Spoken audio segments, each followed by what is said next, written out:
My daughter sent me a text while I was sitting in my own kitchen drinking coffee I'd brewed at a table I'd bought 30 years ago.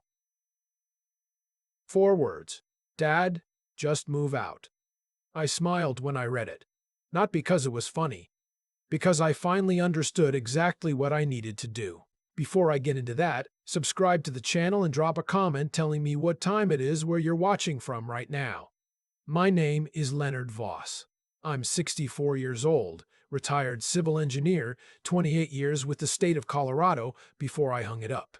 I spent those decades designing bridges, calculating load capacity, stress tolerance, the precise conditions under which a structure holds, and the conditions under which it fails. Turns out that kind of thinking doesn't stay at the office. It follows you home. It changes how you see everything, including the people closest to you. My wife, Sandra, passed from ovarian cancer 7 years ago. 18 months of fighting. She was stubborn in all the best ways, right up until the end. After she was gone, the house on Birchwood Lane felt enormous. 4 bedrooms, a sunroom she'd filled with plants, a garage where I'd built furniture for 30 years. I rattled around in it for about a year before I started finding my footing again. My daughter came back into my daily life during that grief period. She'd always lived nearby, but Sandra's illness brought her closer, and after the funeral, she started coming over more. Bringing food, helping with paperwork. For a while, I was genuinely grateful. Her husband is something else entirely. I didn't dislike him at first. He was charming, the way a salesman is charming. Always the right word, always the right smile, always angling for something you couldn't quite identify. He worked in business development, which as far as I could ever tell, meant he made phone calls and went to lunches and came home with nothing concrete to show for it. They'd been married 3 years when Sandra died. By then I could see the pattern clearly, even if I didn't say anything about it. They were renting an apartment in Lakewood, 40 minutes away.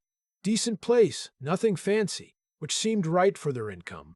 My son-in-law was pulling in maybe $45,000 a year when his deals closed, which wasn't reliably. My daughter worked part-time as a dental hygienist, maybe $30,000.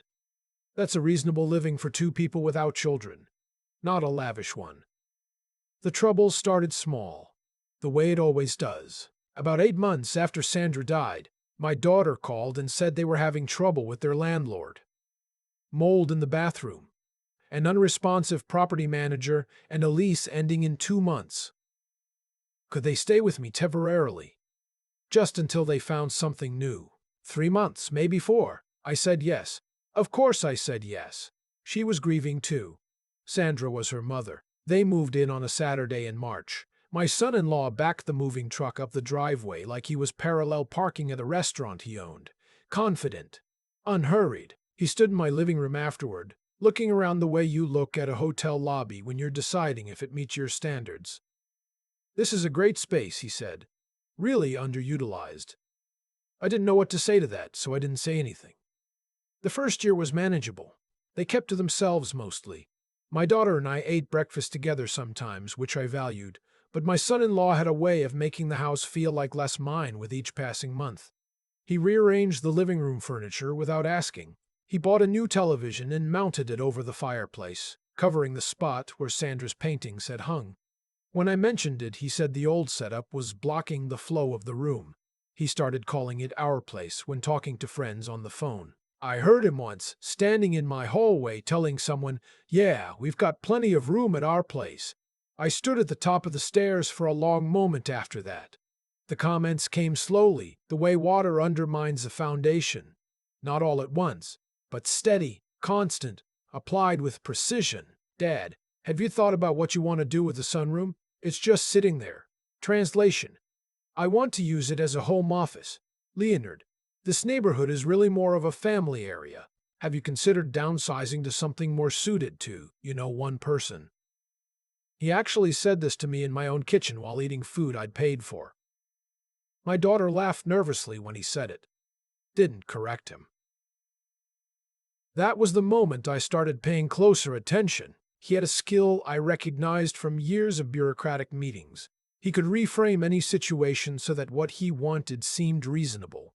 even obvious, and what you wanted seemed unreasonable, even selfish. Within 18 months, I had given up the master bedroom because he claimed the smaller room was bad for his back.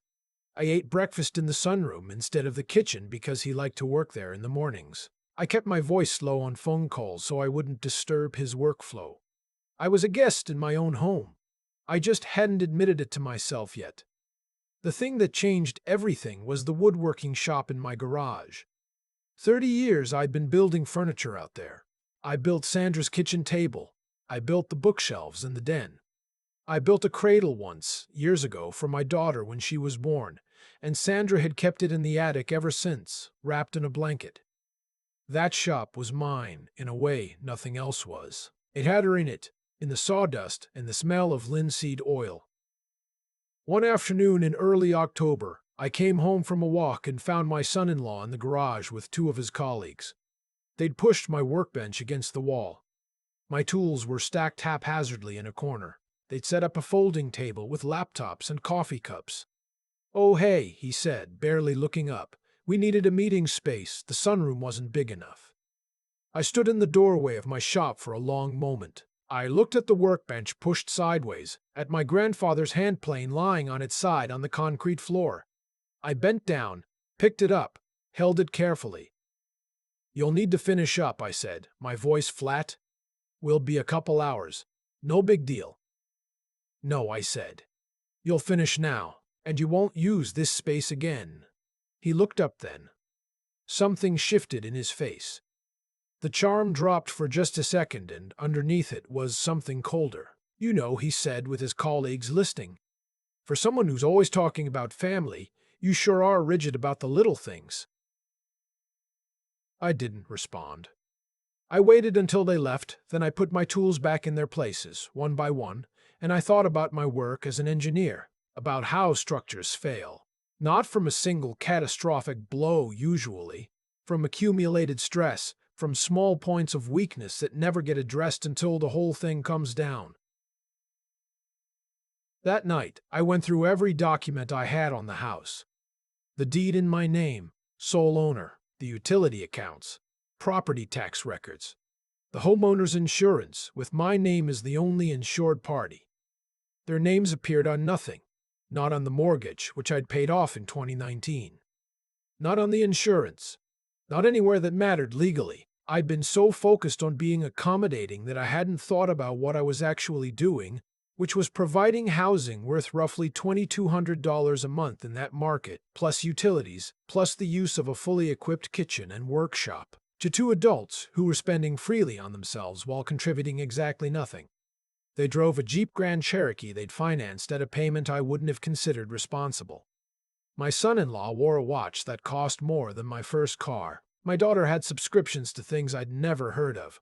They went to Vail for a long weekend in January and posted photos on Instagram with captions about recharging. None of that money went toward groceries, utilities, or so much as a thank you card. I called a friend of mine from the engineering days, a man named Douglas who transitioned into property law after 30 years in infrastructure. I told him what was happening. He listened without interrupting, which is why I've always trusted him. "Have you ever established a formal tenancy?" he asked. "No. It was always temporary. Colorado law is clear. You can serve a notice requiring them to either begin paying rent at market rate or vacate the property. Given that there's no written lease, a demand for payment, or a notice to vacate, you'd be well within your rights. You could also just serve a notice to quit with a reasonable time frame." "What's reasonable?" 30 days is standard. 60 if you want to be generous. 30, I said. "But I'm not ready yet." "What are you waiting for?" I thought about it. For something to make the decision simple. It didn't take long. About 2 weeks after the garage incident, I mentioned at dinner that a friend from my old department, a woman named Helen from the county survey office, had asked if I wanted to come to a lecture series on civil engineering history being held at the Denver Art Museum. 6 Wednesday evenings. Interesting material. The kind of thing I would have loved before I started shrinking my own life to fit around their comfort. My son-in-law looked at me the way you look at a child who's interrupted adult conversation. "You've been going out a lot lately," he said. I walk twice a day and I went to church twice last month. I'm just saying we don't see you much. It can feel a little awkward for guests. I live here, I said. He smiled. Of course. I just mean, I know what you mean. My daughter looked at her plate. 2 days later, she brought it up again, alone in the kitchen, while I was doing the dishes. Her voice was careful, measured, the way it gets when she's saying something he has coached her to say. Dad, have you given any thought to maybe making some changes? We've been here a while, and it's starting to feel like we're all just in each other's way. What kind of changes? She hesitated. We think. It might be better for everyone if you found something smaller. A condo, maybe. Or one of those 55-plus communities in Aurora. You'd have your own space, and we could take care of the house. Take care of the house. My house, the one I'd paid off. The one Sandra had filled with plants and painted in colors she'd picked out herself. This is my home, I said. I know, but there's no but after that sentence. She left the kitchen. I stood there for a moment, then dried my hands on a dish towel and went out to the garage and stood in my shop. I ran my hand along the workbench. Sawdust in the grain. The smell of pine and oil. That night, my phone buzzed at 10:45. A text from my daughter. Not a call. A text. Dad, just move out. You're making this harder than it has to be. We need space to build our lives, and you being here is holding us back. I sat in my shop for a long time after I read that. Holding them back. I'd been holding them up for nearly 2 years while they built nothing. No savings, no equity, no plan. On my foundation, in my house, with my utilities and my kitchen and my workshop, and I was holding them back. I set the phone down on my workbench. I smiled. Not from happiness. From recognition. That particular clarity you get when the last ambiguity resolves and you see exactly what you're dealing with. I'd spent my career calculating the precise conditions under which things fail. I was good at it. Now I was going to apply that skill somewhere. It was long overdue. I texted Douglas that night. I'm ready. Let's schedule something this week. We met 2 days later at his office in downtown Denver. He'd already pulled together the relevant Colorado statutes. I told him everything, including the text. He read it twice. This actually helps you, he said. It demonstrates that they have been repeatedly treating the property as their own, while acknowledging that you are the legitimate owner they want removed. That's useful documentation. Where do we start? We start with a formal demand notice. 90 days to either begin paying market rent, I'd suggest $2,200 a month, which is conservative for that area, or vacate the premises. Given the duration of their stay and your relationship, that's generous. I want it delivered by a process server, not mailed. Delivered. He nodded. That's cleanest. I spent the next 2 weeks getting ready. Not packing, not yet, just organizing. I pulled all my important documents out of the filing cabinet in the den and moved them to a locked case in my bedroom. I took Sandra's paintings down from storage in the attic and moved them to the locked case too, with the photos and the cedar box with her jewelry. Things I couldn't replace. I spoke to a woman at my old firm, a property consultant named June who handled relocations for retiring engineers. I asked her to find me a furnished rental. 1 bedroom was fine. I wanted somewhere quiet, with a garage or at minimum a storage unit nearby for the woodworking equipment. She found me a ground floor unit in a small complex in Littleton, 8 miles away, $1,900 a month, with a detached 1-car garage included. I signed the lease and paid the first month before the notice was even delivered. The process server arrived on a Thursday at noon. I was not home. I was at a coffee shop near the Denver Botanical Gardens, reading a book about timber frame construction I'd been meaning to get to for years. My phone buzzed at 12:17, then 12:20. By 12:40 I had 11 missed calls, split between my daughter and my son-in-law. I bookmarked my page, ordered a refill, and finished the chapter. When I finally picked up, it was my son-in-law who called back first. He didn't say hello. "This is insane," he said. "You had a lawyer send us papers? We're family. You're adults who have been living in my home rent-free for nearly 2 years. The notice offers you 90 days and a fair rental rate. That seems generous to me." We can't afford $2,200 a month on top of everything else. That's something you'd need to address. The market rate in that neighborhood is actually closer to $2,400. I've been more than fair. This is because of the garage thing, isn't it? Because of one stupid afternoon. It's because of 23 months, I said. The garage was one afternoon of approximately 700. He hung up. My daughter called 40 minutes later. Her voice was different from his. Not angry.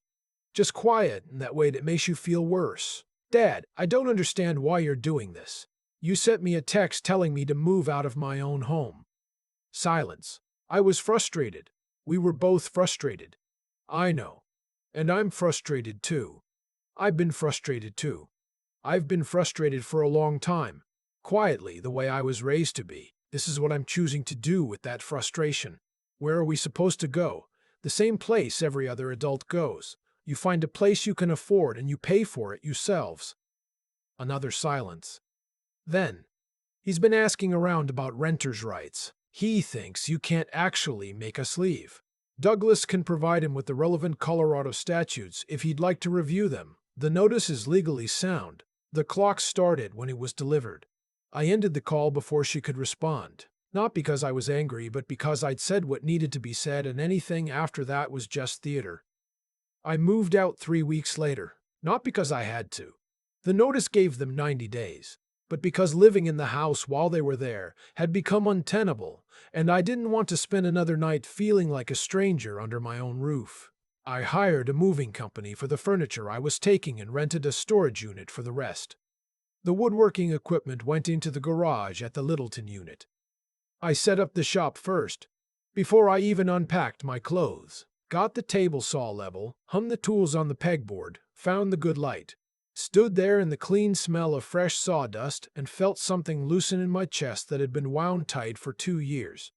The Littleton apartment was small by comparison. 1 bedroom, a decent kitchen, a reading chair by the window that looked out at a small courtyard with a spruce tree. It was mine. Completely, unambiguously mine. No one moved the furniture. No one made me feel like an inconvenience in my own kitchen. I made coffee at 6 in the morning without worrying about the noise. I ate breakfast in the kitchen like a person who lived there, because I did. I called June again, this time about the Birchwood house. She connected me with an agent named Carol, who came by the property, walked through it with a clipboard, and told me it would sell quickly.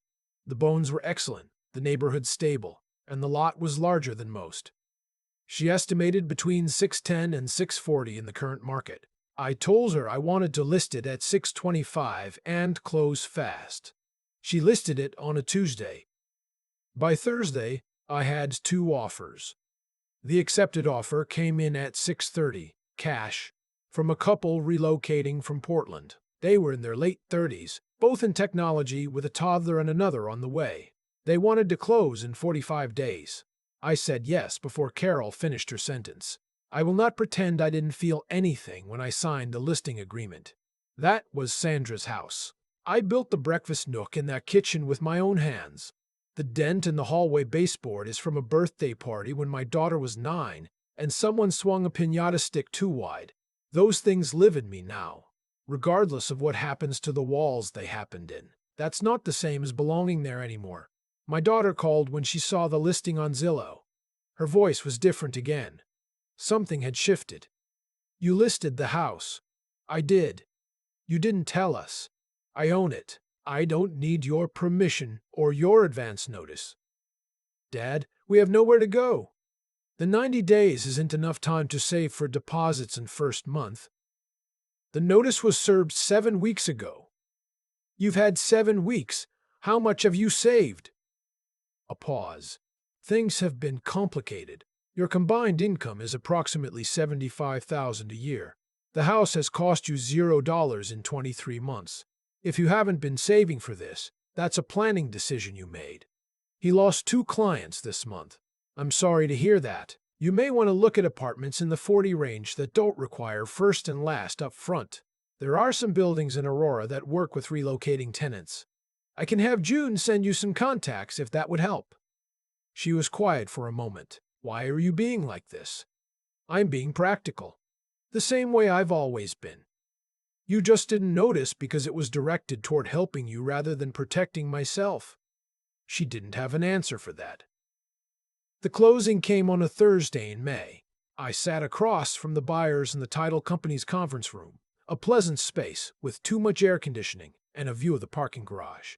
The couple from Portland had their toddler with them, a little girl who spent the entire signing period arranging pens by color on the carpet. The wife apologized for her.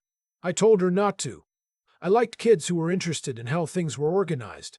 After I signed the last page, I sat back and thought about what that house had held. Sandra's plants in the sunroom. The table I built. The dent in the hallway. 22 years of a life that mattered to me. I thought about my daughter at 9 years old, laughing at the birthday party, completely unself-conscious. That version of her still existed somewhere, underneath everything that had grown over it. I walked out into the May afternoon with a cashier's check that represented the next chapter of my life, and a feeling I hadn't expected.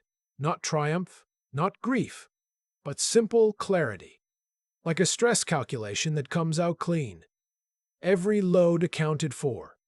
Every variable resolved. They were out of the house by the last week of the notice period.